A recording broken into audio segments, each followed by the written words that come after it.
يا أهلا بكم متابعين فيلم طياري. قبل ما نبدأ ملخصنا هفكركم بدعمكم لينا باللايك والشير والاشتراك في القناة. بيبدأ الفيلم مع المراسلة بيتي وعربيتها بتقف منها، وفجأة بتلاقيها بتطلع دخان فبتجري وبتحاول توقف عربية. بعدها بتظهر صحفية اسمها بارب بتتفرج على الأخبار، وبتعرف إن المحكمة العليا رفضت تعليق حكم إعدام أستاذ الفلسفة السابق ديفيد جيل في جريمة سنة 1994 كان متهم فيها باغتصاب وقتل زميلته كوني في جامعة أوستن. والقضية واخدة اهتمام كبير من الإعلام علشان ديفيد وكوني كانوا نشيطين في جمعية مناهضة لأحكام الإعدام. المذيعة بتقول إن في إشاعات بتقول إن شرطة ولاية تكساس ظالمين ديفيد علشان هو كان ضد حكم الإعدام. وبارب بتتكلم في التليفون مع مديرها جو، وبتقول إن بيتي المفروض تاخد موافقة علشان تعمل مع ديفيد مقابلة صحفية بعد رفض تعليق حكم الإعدام، والمفروض تقابله يوم الثلاث والأربع والخميس كل يوم ساعتين قبل تنفيذ حكم الإعدام يوم الجمعة. وجو مصمم يروح مع بيتي، لكن بارب بتعرفه إن المحامي وافق عليها هي بس لوحدها.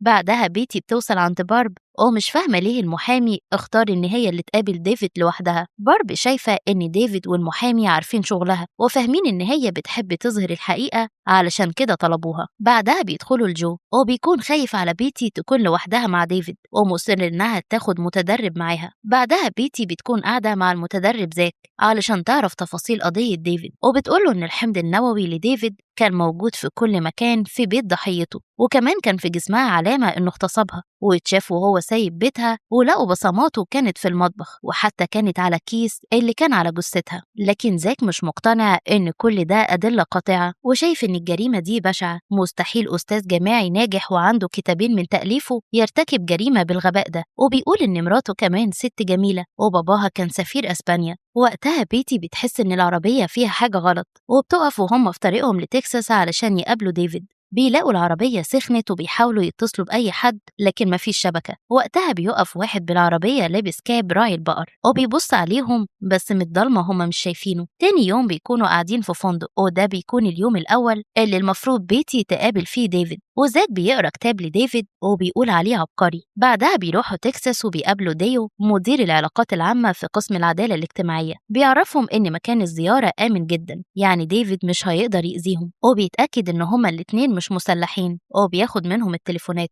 بعدها بيقابلهم براك محامي ديفيد وبيفضل معاهم وقت مقابلة ديفيد. الضباط بيكونوا مراقبين مكان الزيارة، والضابط بيقول لديفيد في المايك ممنوع يتحرك من مكانه لحد ساعتين الزيارة ما يخلصوا. والمحامي بيطلب إن بيتي تكون لوحدها في المقابلة وكمان ما تسجلهاش، وبياخد زاك وبيخرج. ديفيد بيطلب من بيتي ما تسألش عن طليقته ولا ابنه، وهي بتسأله اشمعنى اختارها هي. ديفيد عرف إنها دخلت السجن في الفترة الأخيرة وكمان بتكتم الأسرار حتى لو هتموت، وهو بقى عايز الناس تعرف حقيقته مش تشوفه قاتل ومغتصب. وبيعرفها إن قصته هتكون صعبة وهي بتسمعها. وفي الأول هيحكي لها هو إزاي بقى رئيس قسم الفلسفة في جامعة أوستن. وبنرجع للماضي وقت ما ديفيد كان بيدي محاضرة وطالبة اسمها برلين جت متأخر. بعد المحاضرة اتأسفت له وقالت له إنها مستعدة تعمل أي حاجة علشان تنجح، وكان باين إن غرضها مش كويس. وديفيد فهمها وقال لها إنه هيديها درجات كويسة طالما هي مستعدة تذاكر. وبعدها قابل كوني واتكلموا مع بعض عن الجمعية واتفقوا على الكلام اللي ديفيد هيقوله في مقابلة الحاكم. بعدها رجع بيته وقعد مع ابنه جيمي اللي كان مستني يعدي 4 أيام علشان مامته ترجع البيت. بعدها عرف المربية جو إن جيمي نام وهو خارج. وبعدها راح حفلة عيد ميلاد صاحبه روس، وكل الناس كانت بتسأله عن مراته، وكان بيقول إنها في أسبانيا، وحس إن كل الناس عرفت إن مراته على علاقة بواحد تاني. واتفاجئ بالطالبة برلين في الحفلة وهي عاتبت عليه علشان طريقته معاها، لكن هو برضه أحرجها. بعدها ديفيد سكر وفضل يقول كلام ويضحك كل الحاضرين، وبرلين استغلت الفرصة واعترفت له إنها بتحبه وخان مراته معاها. تاني يوم كوني قالت لديفيد إن هما لازم يلاقوا واحد بريء محكوم عليه بالإعدام علشان يقدروا يوقفوا الحكم بالإعدام، بس ديفيد ما كانش مركز معاها خالص وحكى لها كل اللي حصل مع برلين وبيكون ندمان جدا. وطبعا كوني بتغلطه وبتتخانق معاه. بعدها عرفته إن 10 ولايات من 12 لغوا حكم الإعدام. بعدها ديفيد طلع في برنامج تلفزيوني قصاد الحاكم هارد ومعاهم المذيع ألان، وهارد بدأ كلامه بإنه بيكره القتل ولازم حكم الإعدام يفضل علشان أي قاتل يتعدم ويطبق قانون العين بالعين. ديفيد اتعصب وقال إن القانون ده مش صح ولازم يتغير، وإن ولاية تكساس فيها أكبر عدد سجون، وإن 43 شخص من اللي اتنفذ فيهم حكم الإعدام كان معاهم محاميين اتفصلوا عن النقابة فترة. وانفعل جدا وقال إن نظام الحكم كله فاشل، وبسبب النظام ده هيموت ناس كتير أبرياء. كوني كانت معاه واتضايقت إن ديفيد اتكلم بصوت عالي، وهارد قال لديفيد يذكر واحد من ال 131 شخص اللي اتعدموا ووقت خدمته كان بريء، لكن ديفيد ما كانش عنده رد، وألان اضطر يوقف البرنامج. بعدها كوني اتخانقت معاه بسبب عصبيته، وإنه كده هيخلي الجمعية تفشل علشان هو مغرور وعايز يثبت إنه أذكى من الحكومة. وأول ما خرجوا من القناة جاله 2 ضباط عرفوه إنه هو متهم بقضية اغتصاب، واعتقلوه بتهمة اغتصاب برلين. وفي الحاضر ديفيد بعد ما حكى لبيتي كل اللي حصل فهمها إن اللي حصل بينه وما بين برلين ظهر إن هو اغتصاب، لأن كان في علامات عنف. وبعد ما اتهمته سابت البلد. في الوقت ده كانت مراته في المطار وكان المفروض يروح ياخدها، وبعد أسبوعين خرج بكفالة. وفي أول سنة اتحبس فيها جاله رسالة من عنوان وبيقول لها عليه، وكان مكتوب في الرسالة إنها زعلانة أكتر ما هو متخيل، والتوقيع الطالبة اللي تقدر تعمل كل حاجة، وشك طبعا إنها برلين. وهنا بقى وقت الزيارة بيخلص. بعدها بيتي بتقول لزاك إن هما لازم يوصلوا لبرلين. زاك مصدق إن ديفيد بريء، لكن بيتي لسه مش متأكدة، خصوصا إن في 3 محاكم جرمته، ونفس الشخص اللي كان بيراقبهم امبارح برضه لسه مراقبهم. تاني يوم بيروح البيت اللي حصلت فيه جريمة القتل، وبيعرفوا إن الشرطة خلته متحف الناس بتروح تصوره بمقابل مادي. وفي واحدة موجودة في البيت وبتحكي لهم تفاصيل الجريمة اللي مش بتكون مقنعة خالص لزاك وبيتي، وبتقول إن كوني كان في إيديها كلبشات، ومفاتيح الكلبشات كانت في معدتها، لأن ديفيد خلاها تبلعه قبل ما يكتب نفسها بالكيس. لما بيخرجوا بيشوفوا الشخص اللي بيراقبهم، ولما بيعرف إن هما شافوه بيمشي. بعدها بيتي بتروح الزيارة التانية لديفيد، وبيقول لها إن اللي هيحكيه ما يتنشرش. بيفهمها إن كوني اتقتلت بطريقة اسمها طريقة الشرطة السرية الرومانية، عن طريق إن هما بيقيدوا الضحية ويجبروها تبلع المفتاح ويحطوا راسها في كيس بلاستيك لحد ما الضحية تتخنق. والمشكلة إن هو كتب الطريقة دي في مقال قديم. هي بتسأله حد بيلفق له التهمة. ديفيد بيعرفها إن الموضوع أكبر من كده بكتير، وبيقول لها تقدر تكمل كتابة وتنشر كلامه، وبيعرفها إنه معتمد على حد يحاول يعرف مين اللي ورا اللي حصل، ومفيش غيره يقدر يثبت براءته. بيتي بتسأله يقصد المحامي. ديفيد بيقول لها لأ، هي مراسلة، لأنها عارفة إنه بريء. بيتي بتفهم إنه قصده عليها هي، وبتقول له هي ما تعرفش إنه بريء. بعدها بنرجع بالأحداث لما ديفيد كان بيودع ابنه علشان ماشي مع مامته شارون، وهي قالت لديفيد يقرأ الرسالة اللي بعتتها له. لما قرأ الرسالة عرف إنها عايزة تتطلق. بعدها عرف من كوني إنه اترفد من الجامعة، وطبعا ده بعد قضية الاغتصاب. وبعدها عرض بيته للبيع، وكان بيحاول يوصل لشارون بس معرفش. بعدها قعد مع رئيس الجامعة طلب منه يعينه، ورئيس الجامعة كان عارف إن ديفيد شاطر جدا، لكن هو قدام كل الناس مغتصب، وعلشان كده رفض يعينه. فبعدها ديفيد شرب لحد ما سكر وفضل ماشي في الشارع بيقول أي كلام للناس. تاني يوم روز صاحبه بيقول له لو شارون عرفت تثبت في جلسة الاستماع للمحكمة الأسبانية إنه خطر على ابنه هيتمنع من إن هو يشوفه، وأحسن له يتعالج من إدمان الكحول. من بعدها بدأ يحضر جلسات جماعية لعلاج الإدمان، وبعدها اشتغل في كافيه. وفي يوم عرف من كوني إن إعدام واحدة اسمها سو اتحدد، ولازم يتصرفوا علشان ما تتعدمش. وقتها لاحظ إن في كدمات في دراعها، بس هي قالت له عادي وهي بتعمل شغلها الروتيني. وهو سألها حبيبها داستي راعي البقر بيتعامل معاها بعنف. كوني غيرت الموضوع علشان داستي كان عندها، وقالت له إن سو اتحكمت وهي عندها 17 سنة بعد ما قتلت شرطي. ورغم إن ديفيد عارف إن صعب يساعده سو، بس هو قرر يساعد كوني. وداستي حبيبها بان عليه الغيرة من علاقة كوني وديفيد. تاني يوم راح لكوني الجمعية، وباقي الأعضاء كانوا رافضين وجوده، خصوصا واحد اسمه جون قال عليه إنه مدمن ومغتصب. وديفيد خرج وهو مكتئب ورجع يشرب تاني، وحاول يتصل على شارون من تليفون عمومي لكن ما ردتش. فقد أعصابه أكتر وكسر التليفون. تاني يوم راح لكوني البيت، وكانت بتقرأ الرسايل اللي جات لها على البريد، وهو عرفها إنه رجع تاني للكحول. وفجأة كوني فقدت الوعي ووداها المستشفى، وهناك عرف من الدكتورة إن كوني بقالها فترة بتعاني من سرطان الدم.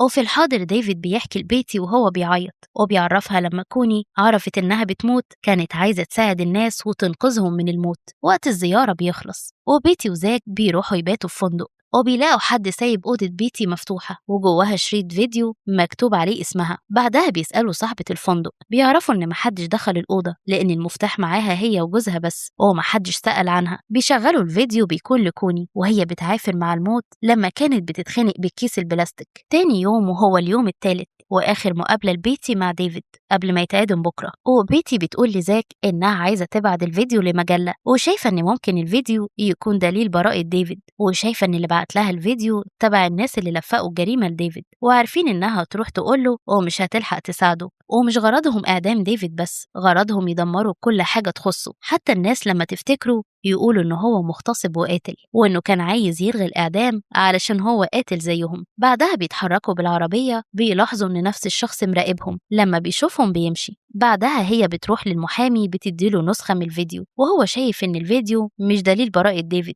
بس هيوصله للقاضي. ولما بتنزل من عنده بتكتشف إنها نسيت الجاكيت. لما بترجع تاخده بتلاقي الراجل اللي بيراقبهم واقف قدام الأسانسير، والشخص بقى اللي مراقبهم بيكون داستي حبيب كوني. وبيتي بتخاف وبتروح بسرعة لزاك، بتطلب منه يستنى لما الراجل اللي بيراقبهم يمشي علشان يراقبه ويعرف إيه حكايته. وفعلا زاك بيسمع كلامها، لكن داستي بيعرف يهرب منه. بعدها بيتي بتروح لديفيد وبتوصف له الشخص اللي بيراقبها. ديفيد بيعرفها إن ده داستي كان مدير محلي للجمعية قبل كوني، وكمان كانوا مرتبطين، وداستي اترفد من الجمعية وكوني قررت تسيبه ويكون معاهم علشان علاقتهم، وكمان شهد عليه في المحكمة وقال إنه مدمن كحول. بيتي بتسأله ليه حمضه النووي كان في جثة كوني، فديفيد بيحكي لها إن في فترة هو وجمعيته عملوا فيها مظاهرات وكانوا بيطالبوا بإلغاء حكم الإعدام، لكن محدش كان بيسمع لهم، وكل فترة كان بيتنفذ حكم إعدام. وفي يوم كوني اكتئبت وقالت لداستي إنها مش هتلحق تنقذ الناس لأن هي خلاص بتموت.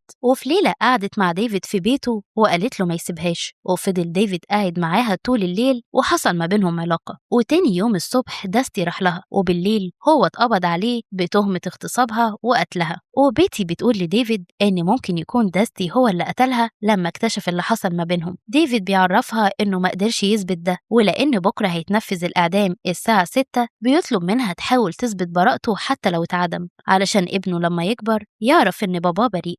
بعدها بيتي بتروح الفندق هي وزاك، بيلاقوا المحامي مستني علشان يرجع لها الجاكيت، وبيعرفها إن القاضي شاف الفيديو ورفض الاستئناف. وبتفضل هي طول الليل بتحاول تعرف دليل براءة ديفيد. تاني يوم بتلاقي الفوطة محطوطة بشكل عشوائي، ومن هنا بيجيلها فكرة، وبتسأل زاك هو اللي رمى الفوطة بطريقة عشوائية على الأرض. زاك بيقول لها عادي مش مهم الترتيب في الفندق. وبتاخد زاك والتلفزيون وبيروحوا مسرح الجريمة، وبتعرض على ماجو $100 علشان يمثلوا الجرايم. بتشغل الفيديو وبتخلي ماجو تنام بنفس طريقة كوني وبتصورها، وبتحط في إيديها الكلبشات، وبتحس إن ماجو مش عارفة تكون في نفس وضعية كوني، فقررت إنها تمثلها بنفسها، وبتعمل كل حاجة زي الفيديو بالظبط. وكمان بتقفل على راسها بكيس بلاستيك، وبتقول لزاك يشيل الكيس من على وشها بعد 3 دقايق، وبتفضل تحرك رجليها زي كوني بالظبط. زاك بيخاف تموت بجد فبيفكها. بعدها بيتي بتقتنع إن كوني هي اللي عملت كده في نفسها، ولبست الجوانتي علشان ما يكونش فيه بصمات، ولما خلعته حطته على الرخامة بنفس طريقة ستات البيوت.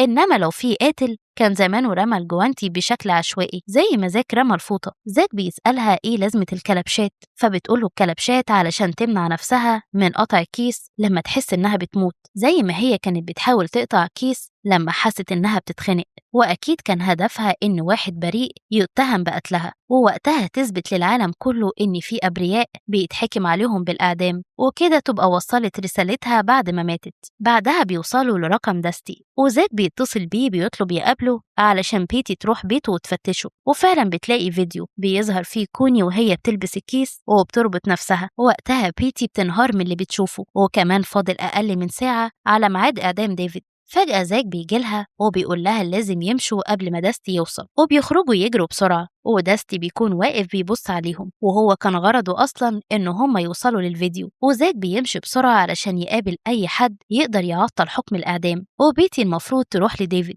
لكن عربيتها بتعطل وبتضطر تكمل جري، ولما بتوصل بتعرف من المأمور إن خلاص حكم الإعدام اتنفذ. وتاني يوم فيديو براءة ديفيد بيتنشر، والإعلام كله بيتكلم عن ديفيد وإنه هو اتعدم ظلم، والناس بتعمل مظاهرات علشان حكم الإعدام يتلغي، وشايفين إن داستي خبى دليل البراءة ولازم يتعاقب. لكن في الوقت ده داستي بيقابل المحامي في المطار، وبياخد منه الهوية الجديدة علشان يهرب. بعدها بيجي لبيتي فيديو مكتوب عليه دليل الحرية. لما بتشوفه لوحدها بتكتشف الحقيقة، وهي إن داستي وكوني وديفيد كانوا متفقين إن ديفيد هو اللي يتعدم في قضية كوني علشان يثبتوا إن في أبرياء بيتعدموا والحكومة تلغي حكم الإعدام. ولحد هنا بيكون الفيلم خلص. قولوا لنا بقى رأيكم انتوا كمان في حكم الإعدام، ولو عجبكم الفيديو ما تنسوش اللايك والاشتراك في القناة، واستنونا في الملخص اللي جاي.